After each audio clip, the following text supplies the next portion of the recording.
A little bit of background on where this came from. Some years ago, actually 22 years ago, somebody from Mesa invited me to write a memoir about some aspect of my life for their literary magazine. And so I did. And 22 years ago, that's, long enough to let something mellow, just like fine wine. And then it was in a file somewhere, and then I just uncovered it about a month or two ago. And I thought, and I read it for some friends, and they seemed touched by it. And so I'm trusting that you too will be touched by this. I call it Pictures of Home and Family. And it is a memoir. It's a narrative. And the key word that I would like for you to be thinking about as I speak and as you let your mind wander, this is a good piece to let your mind go wherever it chooses to go. The former teacher in me would say, pay attention to me. But this teacher says, go where you are drawn to go. It's called Pictures of Home and Family.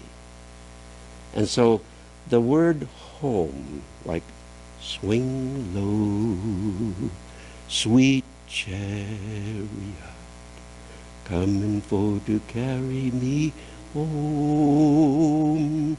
Swing low, sweet chariot, coming for to carry me home. Now, you've all heard that song many times, and most of you probably know it was actually a message that the Underground Railroad was coming to your area as a slave and was going to take you home. Home meaning some free state.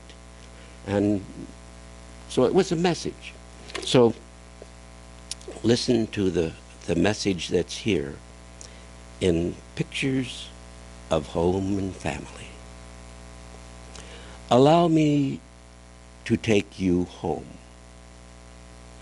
to those soft, misty, candlelit memories when our bodies were small, when our hands and fingers had trouble wrapping around fat wooden pencils as we labored over our Big Chief paper. Come with me to a time when our earthly parents and those who cared for us were and are youthful, vitally reaching for a better life in the way of their day.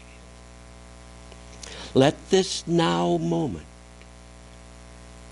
be the time when perhaps adults in our lives called us by different names than we now use, then often ending in a Y or an IE. We were Eddie and Katie and Mikey and Jamie and Freddie and Sammy. Permit those memories to well up and overflow as I share a bit of my long ago contained within my right here and now life.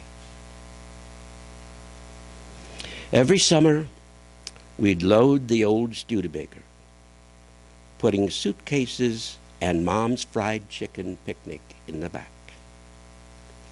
My brother and myself in the back seat, Mom and Dad up front. Then we would journey from our small Illinois town toward rural Virginia.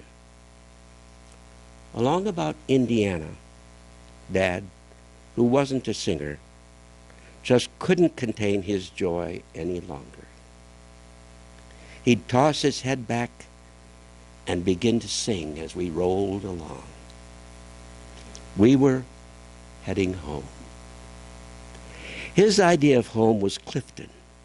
Clifton, not a town, but the house and land that had been a part of the Baseler family since long before the Civil War. Mother, on the other hand, created home with her heart. In the early days of their marriage, Mother carted around pictures for the walls of whatever apartment or rooming house they landed in for the few weeks they were in a given town. Dad was on the line gang for AT&T, and they moved across the central Illinois prairie like the long-distance telephone lines. She said the pictures made that room home for as long as they stayed. Now, Dad has gone home to permanent rest with a flowering crabapple tree as guardian. Until recently, Mother called her condo in Florida home. She enjoyed the winter warmth and the birds and squirrels from the little woods a few steps away from her back door. Now, she has moved to the 9th floor of the Grand Court, a retirement home overlooking Lakeland's Civic Center and its adjacent park. And yes, her beloved pictures adorn the walls of her new apartment.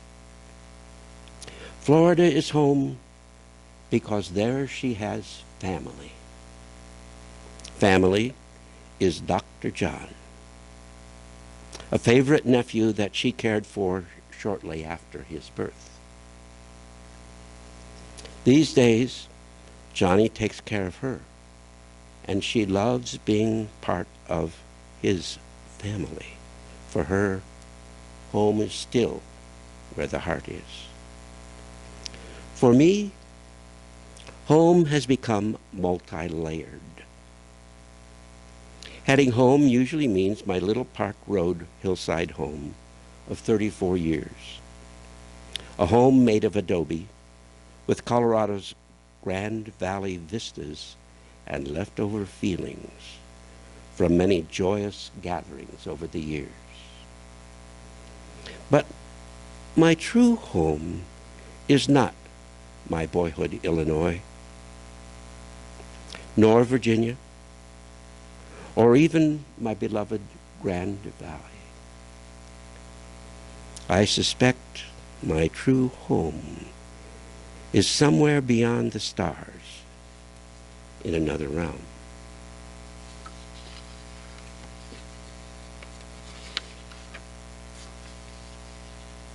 To glimpse that starry realm, all I need do is lift my nose from the grinding stone of Earth's activities and find that still, quiet place within. Perhaps I'll listen to the music of beloved brother dolphin Matisha, or the sweet sounds of Kathy, Eric, or Grace, members of my Mount Shasta spiritual family. It's also my spiritual family here at our blessed Unity Center that may take me home. And this perfect home is filled with light and a remembrance of the way we once were. So it's here, right here, in the energies of our Unity Center of Light, that I find my true family. And through you, my beloved family, I find my way home. Then I know what Mother's pictures meant. And sometimes I toss my head back and begin to sing. Thank you.